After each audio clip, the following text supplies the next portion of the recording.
Quiero, quiero negociar, quiero negociar con la muerte si es que se puede, porque hoy en la Argentina murieron 791 personas, más Horacio González. No 792 personas, de 791 más Horacio González. Yo no conozco a las otras, pero sí conocí a Horacio González.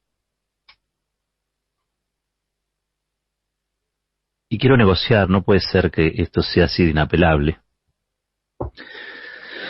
No puede ser que así como así, un día, un martes, un 22 de junio de este año pandémico, haya muerto Horacio González.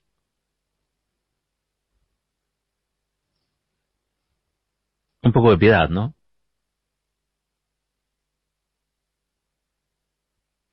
Un poco de piedad. Horacio fue un, un intelectual, un erudito, que siempre tuvo el corazón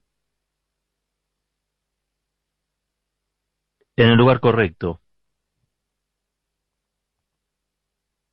en la zona donde el corazón bombea de verdad, donde la historia late. Horacio fue un sociólogo ensayista, pero fundamentalmente un romántico,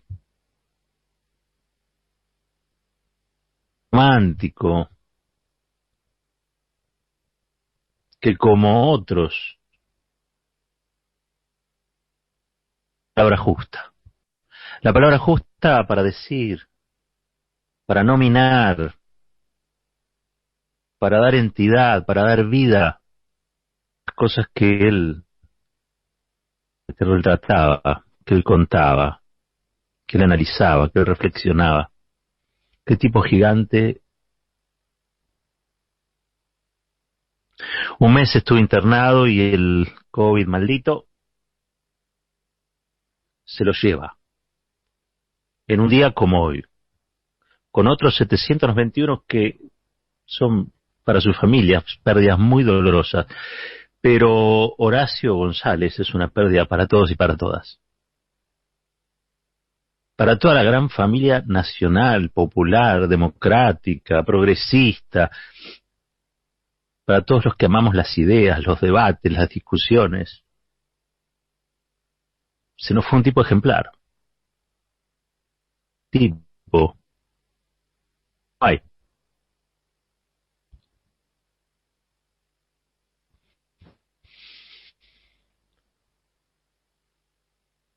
o menos de un mes. Creo que hablamos con él aquí. No, hace un mes y monedas hablamos con él aquí. Siempre afable, siempre generoso, siempre atento, siempre dispuesto. Recuerdo haberlo ido a ver. Él publicaba mucho, y ustedes saben, en página 12. Yo lo fui a ver cuando, tiempo argentino. Tuvimos una larga charla ahí en la Biblioteca Nacional. Claro, pertenecíamos a generaciones muy distintas, ¿no? Horacio con toda esa carga de los 60, de los 70 encima, del exilio, de la vuelta y del amor. El día de hoy, su compañera Liliana, compañera de vida. Y Horacio me dijo, mira, yo la verdad es que creo que estás haciendo esto y va a ser difícil que instales un diario. O contá conmigo, contá conmigo. Y así fue que cada vez que le pedíamos, o cada vez que que a él se le ocurría. Nos mandaba unos largos textos. Después nos empezaron a mandar también los textos de Carta Abierta, que publicaba Página 12 primero, pero bueno, creo que salimos en un tiempo en simultáneo. Nada, todos gestos muy, muy amorosos para con nosotros y esa locura que fue lanzar el diario, ¿no? Me lo he cruzado muchas veces y siempre ha sido un placer escucharlo. Con él aprendí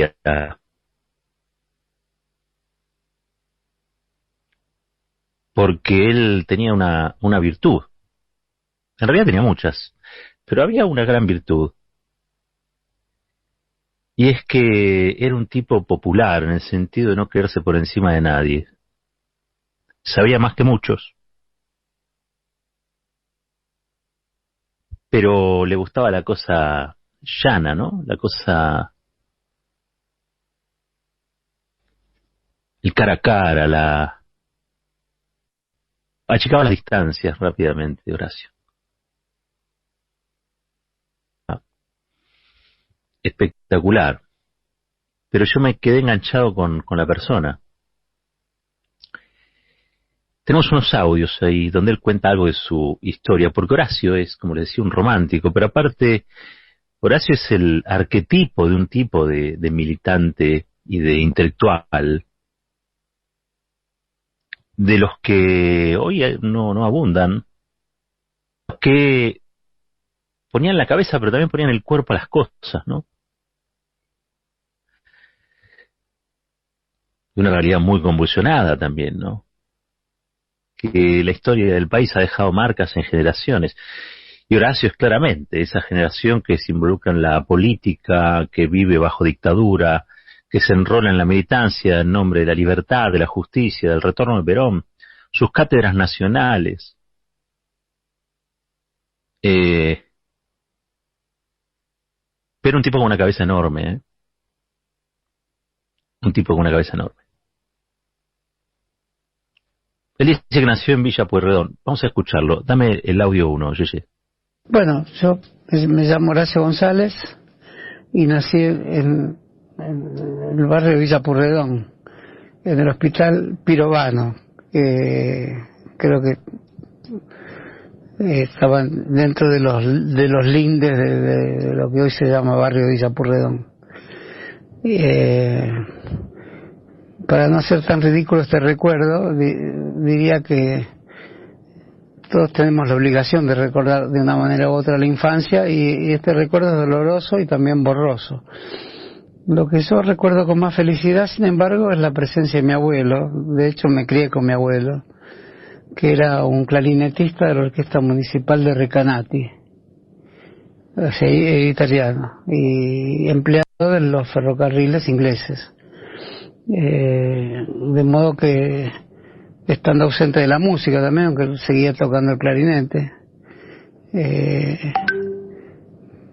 no estaba ausente de su vida ferroviaria. Me llevaba a la estación de San Martín, donde él era un empleado de cierta jerarquía, y su mundo era el mundo de los gerentes ingleses, o sea, los inmigrantes que habían inmigrado después de la Primera Guerra Mundial, que habían entrado a trabajar predominantemente en los ferrocarriles ingleses. Después me enteré que el barrio donde yo vivía tenía esa característica. Si hoy lo buscas en Wikipedia, dice, se conoce por la gran cantidad de empleados del ferrocarril inglés. Y efectivamente, al lado de mi casa vivía otro y otro, el maquinista del mismo ferrocarril vivía al lado de mi casa. De modo que hasta hoy conservo una preocupación por los ferrocarriles y una idea lírica de los ferrocarriles y lógicamente también económico y social, pero diría en primer lugar como una idea lírica, ¿no? El pitido de la locomotora y el otro pitido de cuando era chico, la grafa, que estaba a 10 cuadras de casa y me despertaba la sirena de la entrada de los obreros a las 6 de la mañana. Son escenas idílicas de la Argentina del primer peronismo, digamos, ¿no? No creo que no hay más sirenas ya. Horacio González por Horacio González. su autobiografía, contando dónde nació, el papel que tuvo su abuelo en la formación, un momento de la historia del país. Todo lo que él cuenta está allí en Villa Alvarellos, después cerquita de San Martín, eso ya sería el lado provincia, pero todo esto corre del lado de la capital. Es el tren que va, nada más y nada menos, el Mitre que va José León Suárez, el que pasa por ahí. Ojo con eso, José León Suárez, los basurales, todo tiene que ver con todo. Pero hay otro audio que yo quiero compartir con ustedes, porque les decía que él es producto de una historia. Horacio fue producto de la historia de este país.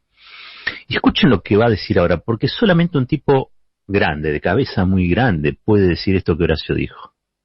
Y no saben lo importante que es que gente que sea de este palo, nacional, popular, democrática, progresista, a los que nos gustan las ideas, nos gusta debatir, pueda explicar esto, que son los matices, los bajorrelieves.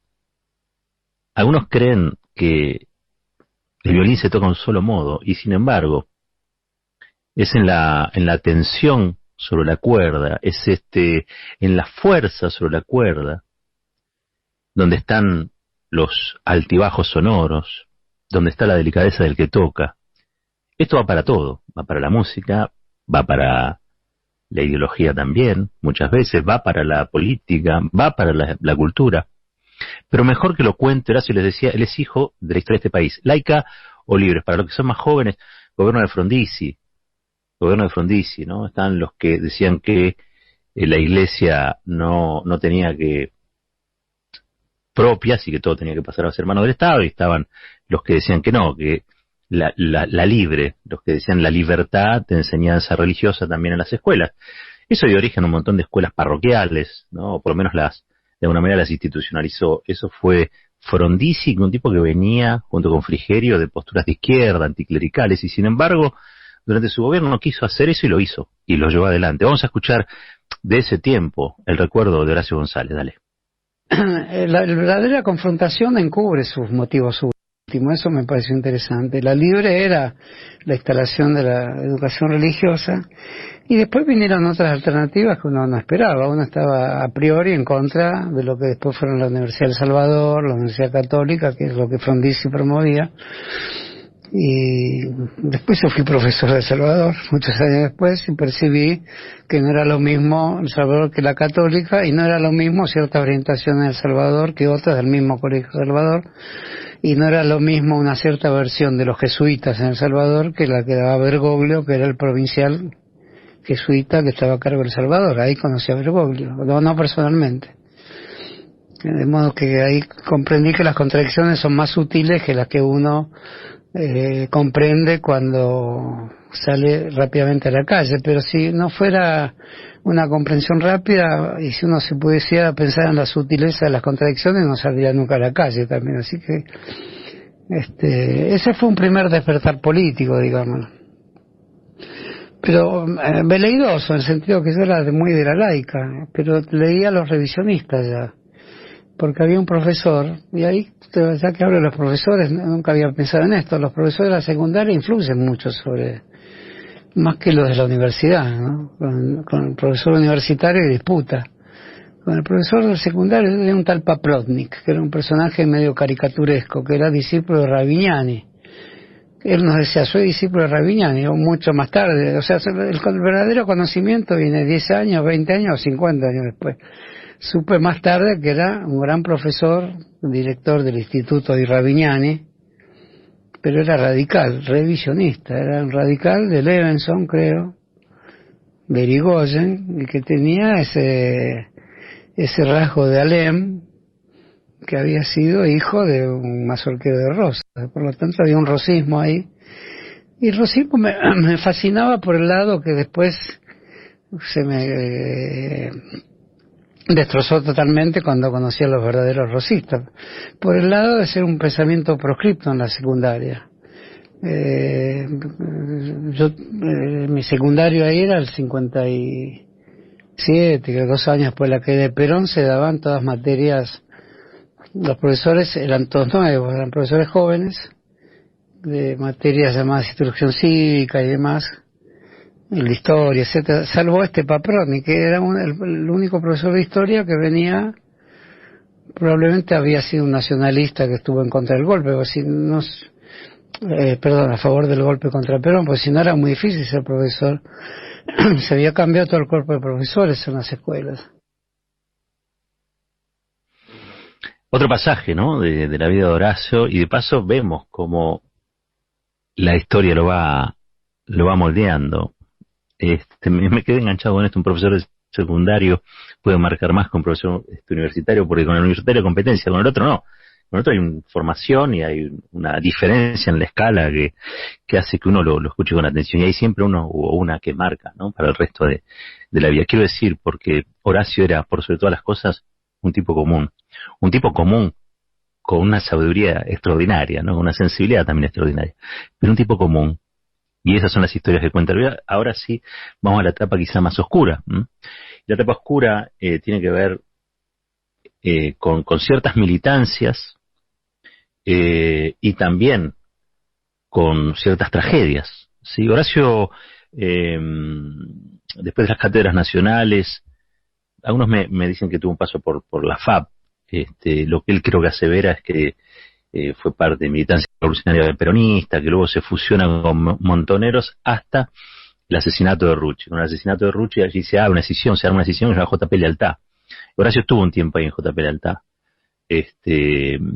No sé si cuánto tiempo. Lo cierto es que cuando viene el golpe, según leí alguna vez, él pasa a estar detenido, creo que pasa a estar un tiempito detenido en el cuartel central de la policía, no sé si en Coordinación Federal o en lo que es el edificio central de la Policía Federal, y luego de eso a Brasil, donde estuvo buena parte de la dictadura cívico-militar. Pero mejor que lo cuente él, a ver. Entonces, para estar en una organización puede ser un refugio, y tu último refugio te puede llevar a la muerte, y eso también es algo que perfectamente uno puede valorar como positivo. Yo particularmente no lo valoré como positivo, y eso linda ya con los pensamientos que uno puede tener sobre cuáles son los límites que se autoimponen en relación a la lucha armada y demás. Son todos temas de envergadura ética que nunca se trataron así en esa época, salvo en algunos grupos cristianos, muy pocos, porque en realidad la lucha armada en Argentina se hizo un poco a la ligera. De ahí que la pregunta del viejo Jaureche al sobrino, y contada por un sobrino dudoso, que duda de esto hoy, es una pregunta que me impresionó mucho, porque es obvia. No sabían con quién se enfrentaban, no sabían qué es el ejército argentino. Eso vale porque también Jaureche se enfrentó a una parte del ejército argentino. El Paso de los Libres fue un enfrentamiento con la aviación, fue el estreno de la aviación del ejército argentino, y fue una masacre en 1933, o sea que él sabía lo que era enfrentarse al ejército argentino. Entonces,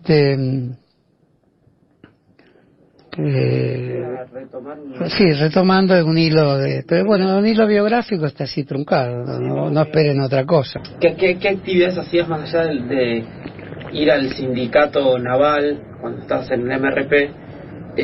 Y también ¿cómo continuó en ese sentido tu militancia? ¿Cómo continuó esa organización? Bueno, con el MRP tenía un contacto en el barrio de Flores, que es cerca del cual yo vivía, entonces aprovechamos para tener una unidad básica ahí. Y yo pasé mucho tiempo ahí, por lo menos, mucho tiempo, quizás no fueron más de 2 o 3 años, pero fueron muy intensos, porque ahí se produjo la ruptura del MRP, porque ahí Montoneros decidió tener frentes barriales más amplios, en fin. Y el MRP quedó limitado al pequeño sector de Pancho Gaitán y de Luca, que era el secretario general de SAON, y todos los demás nos fuimos alegremente con Montoneros, pero en los encuadramientos, aunque la palabra es fea y pertenece al nombre de un grupo, digamos, eran amplias formas de acogida. Se fundaban unidades básicas a rolete, y se producía una mezcla entre universitarios y la gente del barrio, que no era fácil, porque yo la que viví no era fácil, que era el dilema de los grandes movimientos sociales, que digamos, la militancia de los que provienen de la universidad, a los que se le dicen intelectuales, con razón o no, y la vida barrial, que es una vida intensa, una vida despojada de títulos.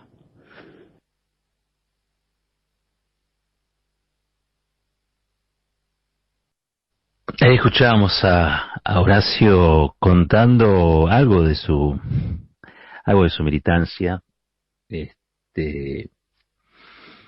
antes de lo que yo les comentaba, ¿no? El exilio, producto del golpe cívico-militar del año 76.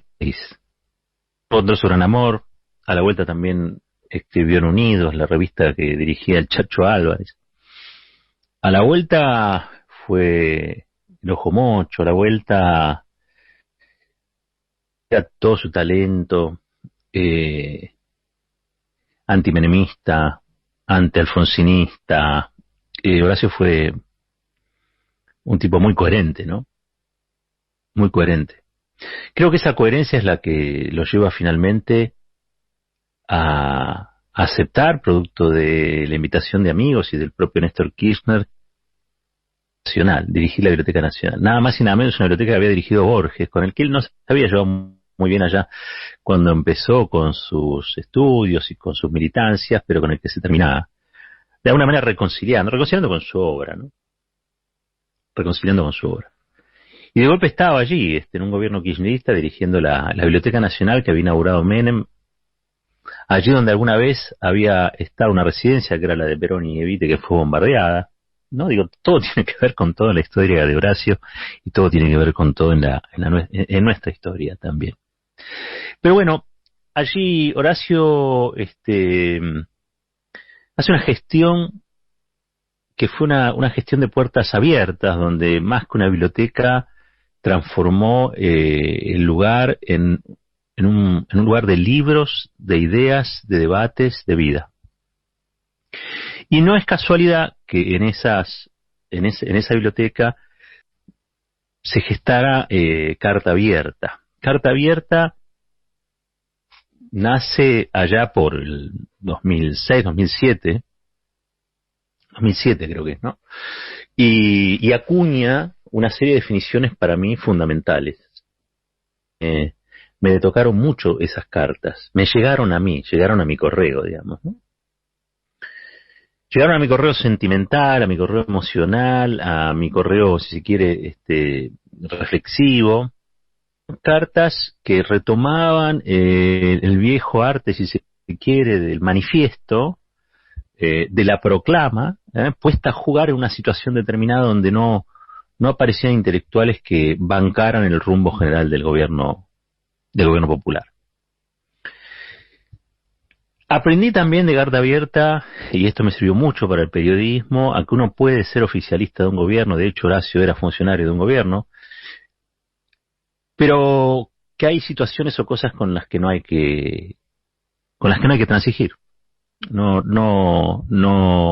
hay cosas con las que uno no puede ser oficialista por más que sea oficialista. Y creo que esas cartas donde siempre se señalaba lo bueno, pero también los déficits del gobierno popular, marcaron una conciencia de lo mayúsculo que estaba en marcha, es de las falencias y de no equivocar el camino, ¿no? Y claro, Horacio tenía autoridad junto con Nicolás Casullo, con Ricardo Foster y otros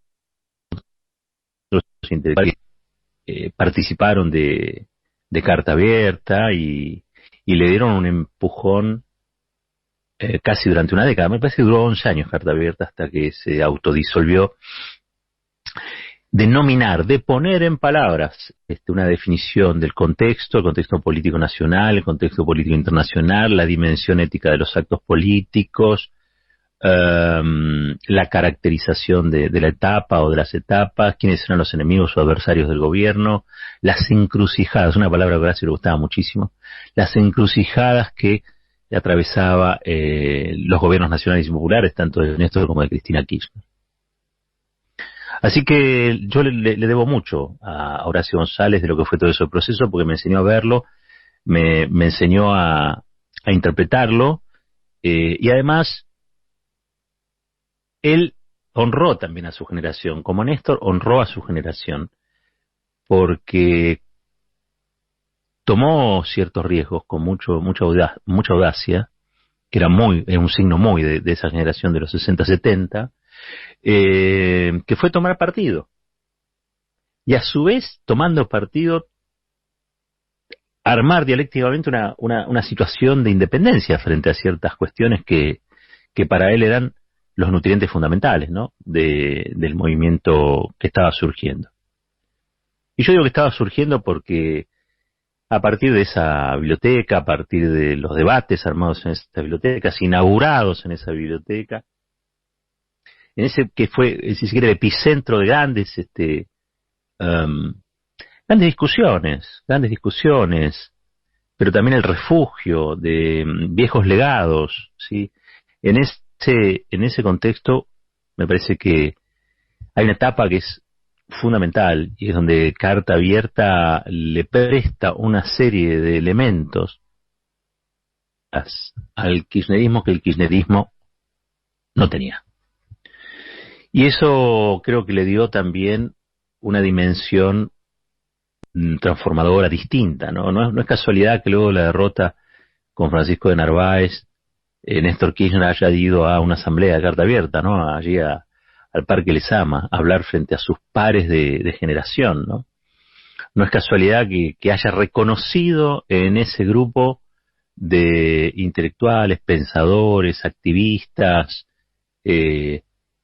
a los propios que allá en los 70 se paraban y daban las grandes cátedras. Algunas eran cátedras, otras eran directamente asambleas. Horacio fue también alguien que honró a su generación, pero que además de eso embebió a las próximas generaciones, a las que vinieron después, a los que vinieron después, de cosas que son enormes y que hablan fundamentalmente de su generosidad. Horacio nos dio aliento, nos dio conocimiento, nos dio libros, nos dio charlas, nos dio abrazos, nos dio una manera de pensar las cosas, nos dio un mundo, nos dio un compromiso, nos dio una idea de por qué había que apoyar determinadas cosas y no otras, nos dio también, entre todo ese bagaje, algo fundamental. Horacio González nos dio a Horacio González. Esto es Fuerte y al Medio.